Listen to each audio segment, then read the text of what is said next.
तुम्ही खूप छोट्या-छोट्या गोष्टींची काळजी करता का? तुम्ही अति विचार करता का?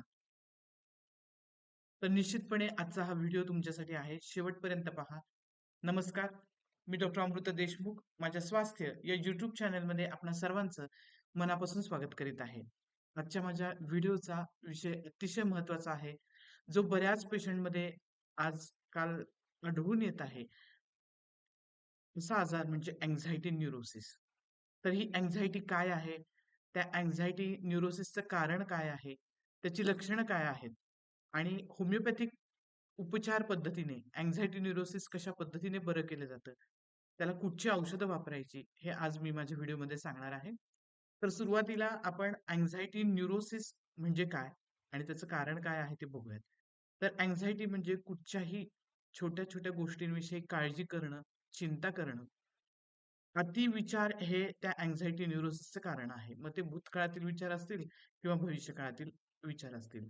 अतिविचार करणं, ओव्हर थिंकिंग करणं हे अँक्झायटीचं महत्त्वाचं कारण आहे. तर अँक्झायटीमध्ये आपली ही एक मानसिक अवस्था आहे. अँक्झायटी न्यूरोसिसमध्ये आपली मानसिक अवस्था अशी आहे, की ज्याच्यामध्ये 3 महत्त्वाची लक्षणं दिसतात. त्यात सगळ्यात महत्त्वाचं म्हणजे चिंता किंवा काळजी. दुसरं म्हणजे भीती आणि तिसरं म्हणजे अस्वस्थपणा किंवा बेचैन ज्याला आपण म्हणतो, तसं होणं. तर ही 3 महत्त्वाची लक्षणं आहेत. मग भीती कुठल्या स्वरूपातली असू शकते? तर भीती एखादी गोष्ट गमावण्याची असू शकते, मरणाची असू शकते किंवा फायनान्शियल लॉस, आर्थिक लॉस होण्याची, आर्थिक तोटा होण्याची भीती असू शकते. बऱ्याच प्रकारच्या भीती असू शकतात.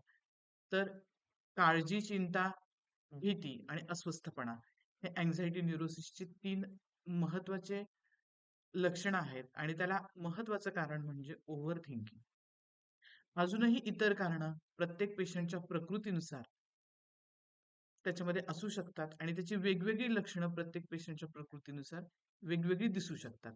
तर इतर कुठली लक्षणं जी अँक्झायटी न्यूरोसिसमध्ये दिसून येतात महत्त्वाची, त्यापैकी एक म्हणजे सतत त्या व्यक्तीवर एक प्रकारचा ताण असतो.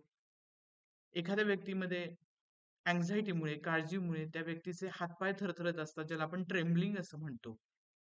एखाद्या व्यक्तीमध्ये छातीमध्ये धडधड होते, सतत धडधड, धडधड होत राहतं. एखाद्या व्यक्तीमध्ये वारंवार लघवी होणं, हे लक्षण सुद्धा अँक्झायटीमुळे दिसून येतं. त्यानंतर अँक्झायटी न्यूरोसिसमध्ये बऱ्याच वेळा, बऱ्याच पेशंटमध्ये छातीवर दाब येणं, दबाव येणं, प्रेशर आल्यासारखं वाटणं आणि त्यामुळे श्वास घ्यायला त्रास होणं, श्वास अपुरा पडणं, हे लक्षण सुद्धा दिसून येतं. त्यानंतर ज्यावेळेला एखादा पेशंट अँक्शियस होतो, त्याला भीती वाटत असते, काळजी वाटत असते, त्यावेळेला त्याच्या तळहाताला आणि तळपायाला घाम येतो, ज्याला आपण कोल्ड स्वेट म्हणतो आणि त्यामुळे त्यांचे तळहात आणि तळपाय थंड पडतात. बऱ्याच पेशंटमध्ये अँक्झायटीमुळे जुलाब लागणं आणि त्या जुलाबामुळे तोंडाला कोरडेपणा येणं, हे लक्षण सुद्धा जाणवतं. त्यानंतर अतिविचारामुळे, अतिकाळजीमुळे अशा पेशंटमध्ये झोपेच्या सुद्धा तक्रारी आढळून येतात, ज्याला आपण इन्सोम्निया असं म्हणतो. अशा अँक्झायटी न्यूरोसिसच्या पेशंटमध्ये सतत एक प्रकारचा अस्वस्थपणा, ज्याला आपण रेस्टलेसनेस असं म्हणतो, तो सुद्धा दिसून येतो. आणि सतत विचार केल्यामुळे त्यांची शारीरिक आणि मानसिक ऊर्जा खर्च होते आणि त्यामुळे अशा पेशंटला सतत एक प्रकारचा थकवा सुद्धा जाणवत असतो. त्याचबरोबर चक्कर येणं हे सुद्धा अँक्झायटी असणाऱ्या पेशंटमध्ये एक कॉमन लक्षण दिसून येतं. तर ही अशी काही कॉमन लक्षणं आहेत जी अँक्झायटी न्यूरोसिसच्या पेशंटमध्ये दिसून येतात आणि ही आजकाल बऱ्याच पेशंटमध्ये दिसून येतात. आता आपण बघूयात की होमिओपॅथी शास्त्राच्या माध्यमातून ह्या अँक्झायटी न्यूरोसिससाठी अतिशय महत्त्वाची आणि उपयुक्त, फायदेशीर ठरलेली अशी औषधं कुठली आहेत? तर ती काही औषधं आज मी तुम्हाला सांगणार आहे. त्यातलं सगळ्यात महत्त्वाचं पहिलं औषध म्हणजे अॅकोनिटम नेपॅलस. तर अॅकोनाइट नेपॅलस हे होमिओपॅथीमधील जे औषध आहे, अशा रुग्णाच्या प्रकृतीमध्ये, स्वभावामध्ये ही अँक्झायटी, ही काळजी कुठल्या स्वरूपात असते? तर हे पेशंट अतिशय अँक्शियस असतात आणि त्या अँक्झायटी सोबत त्यांच्यामध्ये एखाद्या गोष्टीची सडन फ्राईट किंवा सडन फिअर त्यांच्या मनामध्ये भीती निर्माण झालेली असते. भीती आणि काळजी एकत्र असली आणि या पेशंटला सतत छातीमध्ये धडधड होण्याची लक्षणं असतात. इतक्या जोरात त्या पेशंटच्या हृदयाचे ठोके जाणवतात, की शेजारी बसलेल्या माणसाला सुद्धा लक्षात येतं, की अ, याच्या हृदयाचे ठोके वाढलेले आहेत. एवढं सिव्हिअर पाल्पिटेशन या अॅक्युनिटम नेपॅलस या पेशंटमध्ये दिसून येतं. त्याचबरोबर या पेशंटला मृत्यूचं भय असतं. फिअर ऑफ डेथ ज्याला आपण म्हणतो. या पेशंटमध्ये सतत एक प्रकारचा रेस्टलेसनेस असतो. म्हणजे एखादी व्यक्ती जर अँक्झायटीला सफर झाली, तर त्या अँक्झायटी सोबत त्या व्यक्तीमध्ये रेस्टलेसनेस, अस्वस्थपणा असणे, ती व्यक्ती उभी असली तर ती बसते, बसलेली असली तर उभी राहते, सतत पोझिशन चेंज करते. तर असा जो एक प्रकारचा अस्वस्थपणा असतो, तो सुद्धा या अॅक्युनिटम नेपेलस पेशंटमध्ये आपल्याला दिसून येतो. त्यानंतर जे दुसरं महत्वाचं औषध आहे होमिओपॅथीमध्ये अँक्झायटी न्यूरोसिससाठी ते आहे आर्सेनिकम अल्बम. तर आर्सेनिकम अल्बम या पेशंटमध्ये जी अँक्झायटी निर्माण होते, ती इन्सिक्युरिटीमुळे निर्माण होते. आर्सेनिकम अल्बम हा पेशंट होमिओपॅथिक शास्त्राच्या दृष्टीने मानसिकरित्या अतिशय असुरक्षित असतो. त्यामुळे अशा पेशंटमध्ये सतत छोट्या-छोट्या गोष्टींवर विचार करणं, एखाद्या गोष्टीचं अतिप्रमाणात मंथन करणं, विचार करणं, विश्लेषण करणं, हे या व्यक्तीच्या स्वभावामध्ये आढळून येतं आणि त्यामुळे अतिविचार, अतिकाळजी आणि अशा व्यक्तींमध्ये हे सर्व जे त्रास आहेत, ते रात्रीच्या वेळेला जास्ती प्रमाणात दिसून येतात आणि त्यामुळे आपसुकच या पेशंटमध्ये झोप न येणं, अस्वस्थपणा असणं, रात्रीसारखी कूस बदलणं, ही लक्षणं सुद्धा आर्सेनिक अल्बम या पेशंटमध्ये दिसून येतात. त्यानंतर त्यांना प्रकारचं मानसिक भय असतं. तर भय कुठल्या स्वरूपात असतं? तर मला कुठचं इन्फेक्शन होईल का? मला कुठला आजार होईल का? भविष्यामध्ये मला हे आजार होतील का? ते आजार होतील का? असे जे सतत फ्युचरमध्ये आजार होण्याची जी भीती असते, ज्याला फिअर ऑफ इम्पेंडिंग डिसीज आपण म्हणतो, ते लक्षण सुद्धा आर्सेनिकच्या पेशंटमध्ये दिसून येतं. आणि या सगळ्यामुळे आपसुकच त्यांना मरणाची सुद्धा भीती वाटत असते. ही सगळी लक्षणं जर तुमच्यामध्ये अँक्झायटी सोबत दिसत असतील, तर आर्सेनिक अल्बम हे औषध अतिशय अ, फायद्याचं ठरतं. त्यानंतर तिसरं महत्वाचं जे औषध आहे, ते जर एखाद्या पेशंटमध्ये आर्थिक लॉस होण्याची भीती असेल, त्या पेशंटला सतत गरिबी येण्याची भीती असेल, तर अशा पेशंटमध्ये होमिओपॅथीमधलं ब्रायोनिया आणि रस्टॉक्स हे औषध दिलं जातं आणि ते अतिशय चांगल्या पद्धतीने काम करतं. नंतर जे महत्वाचं औषध आहे ते म्हणजे अर्जेंटम नायट्रिकम, जे अँक्झायटी न्यूरोसिससाठी होमिओपॅथीमध्ये दिलं जातं. अशा पेशंटमध्ये अँटिसिपेटरी अँक्झायटी असते. अँटिसिपेटरी अँक्झायटी म्हणजे काय? पूर्वाभास भय. म्हणजे एखादी गोष्ट भविष्यात होणार आहे आणि तिची भीती ज्यावेळेला आपण आधीपासूनच घेतो, त्याचा विचार ज्यावेळेला आपण अतिप्रमाणात आधीपासूनच करतो.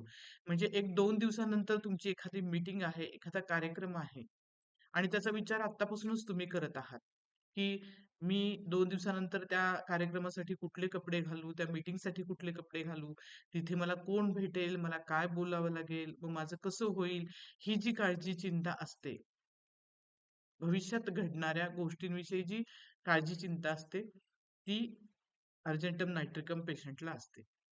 आणि मग अशा पेशंटमध्ये काय होतं, की त्यांना कुठच्याही मीटिंगची, इव्हेंटची भीती वाटते आणि अशा पेशंटमध्ये जे आढळून येणारं महत्त्वाचं लक्षण आहे, ते म्हणजे काळजीमुळे होणारा डायरिया किंवा काळजीमुळे वारंवार होणारी लघवी किंवा लागणारी लघवी. हे महत्त्वाचं लक्षण अर्जेंटम नायट्रिकम या पेशंटमध्ये दिसून येतं. Frequency of urination and diarrhoea with anxiety.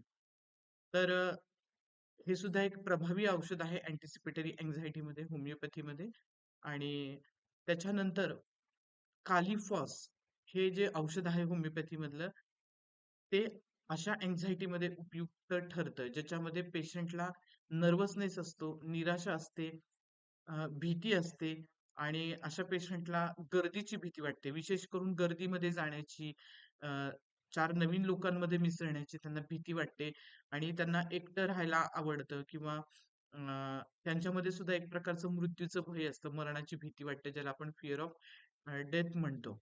आणि ही जी अँक्झायटी आहे, ती छोट्याशा आवाजाने त्यांची वाढली जाते.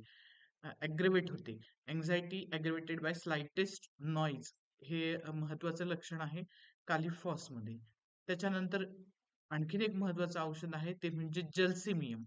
तर जलसेमियम हे औषध जे आहे ते फिअर किंवा अँक्झायटी स्टेजवर जाण्याकरिता स्टेज करेज लॅकिंग जर असेल, समोर जाऊन बोलण्याची जर तुम्हाला भीती वाटत असेल, 4 व्यक्तींसमोर, मॉब समोर जाण्यासाठी भीती वाटत असेल, बोलण्याची भीती वाटत असेल, तुमच्यामध्ये स्टेज करेज नसेल किंवा पब्लिकमध्ये जाण्यासाठी तुम्हाला भीती वाटत असेल, एखाद्या गॅदरिंगमध्ये जाण्यासाठी सोशल अँक्झायटी ज्याला आपण म्हणतो, ती अँक्झायटी जलसेमियम पेशंटमध्ये दिसून येते. एक प्रकारचा एकलकोंडेपणा जलसेमियम पेशंटमध्ये दिसून येतो. आणि अशा पेशंटमध्ये सुद्धा छातीमध्ये धडधडणं, हातपाय थरथरणं अशी लक्षणं दिसून येतात. त्याच्यानंतर सिलिशिया हे जे मेडिसिन आहे ते अतिशय उपयुक्त आहे स्टुडंटमध्ये ज्यांना भीती वाटते, परीक्षेपूर्वी ते होतात आणि अँक्शियस झाल्यामुळे त्यांच्या तळहाताला, तळपायाला घाम येतो, तळहात थंड पडतात. एक प्रकारचं सडन कन्फ्युजन त्यांच्यामध्ये येतं. लॉस ऑफ मेमरी सुद्धा होऊ शकते. ब्लँक होऊ शकतात असे स्टुडंट. म्हणजे अभ्यास तर भरपूर केलेला असतो, पण आयत्या वेळेस काही आठवत नाही. अशी कंडिशन, अशा प्रकारची फिअर बिफोर एक्झामिनेशन किंवा आपण ज्याला एक्झाम फोबिया असं म्हणतो. अँटिसिपेटरी फिअर बिफोर एक्झामिनेशन हे जर स्टुडंट्समध्ये दिसून आलं, तर त्यांना सिलिशिया हे औषध देण्यात येतं. आता हे औषध कुठच्या पोटेन्सीमध्ये द्यायचं, किती वारंवारतेमध्ये द्यायचं, त्याचं रिपिटेशन कसं असावं, त्याचे डोसेस कसे असावेत, हे प्रत्येक व्यक्तीच्या त्रासानुसार, त्याचा त्रास किती दिवसांपासूनचा आहे आणि त्याच्या व्यक्तीच्या प्रकृतीनुसार ठरतं. त्यामुळे यासाठी आपल्या जवळच्या होमिओपॅथिक डॉक्टरांचा सल्ला घेणं केव्हाही चांगलं. पण ही जी औषधं आज मी तुम्हाला सांगितली आहेत, ती अँटिसिपेटरी एन्झायटीसाठी होमिओपॅथीमधली सगळ्यात बेस्ट औषधं आहेत. यापेक्षाही वेगळी औषधं आपण देऊ शकतो रुग्णाच्या प्रकृतीचा अभ्यास केल्यानंतर जर लक्षणं काही वेगळी असतील तर. पण ही औषधं अतिशय फायद्याची आहेत, जी आज मी तुम्हाला सांगितलेली आहेत. तर आज मला आशा आहे तुम्हाला अँक्झायटी न्यूरोसिस म्हणजे काय, अति काळजी करणारी व्यक्ती कशी असते, तिच्यात कुठली लक्षणे दिसतात आणि त्याच्यावर होमिओपॅथी मधले कुठले इलाज आहेत, कुठली औषधं आहेत, हे मी तुम्हाला थोडक्यात सांगितलं आहे. आजची ही माहिती जर तुम्हाला आवडली असेल, तर माझ्या व्हिडिओला लाईक करा, इतर गरजूंसोबत शेअर करा आणि माझ्या चॅनलला सबस्क्राईब करा. भेटूयात पुढच्या व्हिडिओमध्ये. तोपर्यंत धन्यवाद.